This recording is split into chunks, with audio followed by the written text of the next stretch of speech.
44-օրյայի առաջին օրվանից համակարգված արշավ ա եղել այդպիսի քարոզչություն, այդպիսի սկեպտիցիզմ սերմանելու ծնողների շրջանում եւ դուք կհիշեք, եթե չեմ սխալվում, ազգանունը չեմ հիշում, Ռուստամ անունով ծնող կար, ով 20 թվականի վերջերին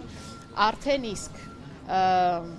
ամենայն հարգանքով իր վշտի եւ ցավի հանդեպ, արդեն իսկ ուղարկավորած լինելով իր որդուն, գալիս էր եւ լրագրողների առջեւ ներկայանում էր իբրև անհետ կորածի հարազատ ու ասում էր, որ խնդրում եմ մի արեք ցույցեր, որպեսզի դա չխոչընդոտի Արցախի շրջանում որոնողական աշխատանքներին, բայց այդ մարդը վաղուց արդեն իր որդուն հողարկավորել էր։ Այնպես որ նկատի ունեցեք, որ իհարկե ցավոք սրտի որդեկ օրույս մարդկանց շրջանում ունեցել են արյան վաճառականներ, որոնք պատրաստ են եղել տուրք տալ ինչ-ինչ շահերից ելներով այդպիսի ստոր քարոզչության։ Ես էլի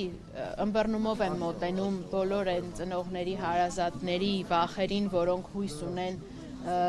չբարձրաձայնել այդ մտավախությամբ, որովհետև այդ վախը շատ իրական է սերմանվել հասարակության մեջ, բայց պետք է հասկանանք, որ ինչքան ժամանակը հոսում է, այնքան մեր համար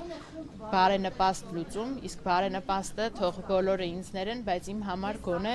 գերեզման ունենալու տեսլականն է, ավելի աղոտ է դառնում։ Շնորհակալ։ Ես եմ շնորհակալ։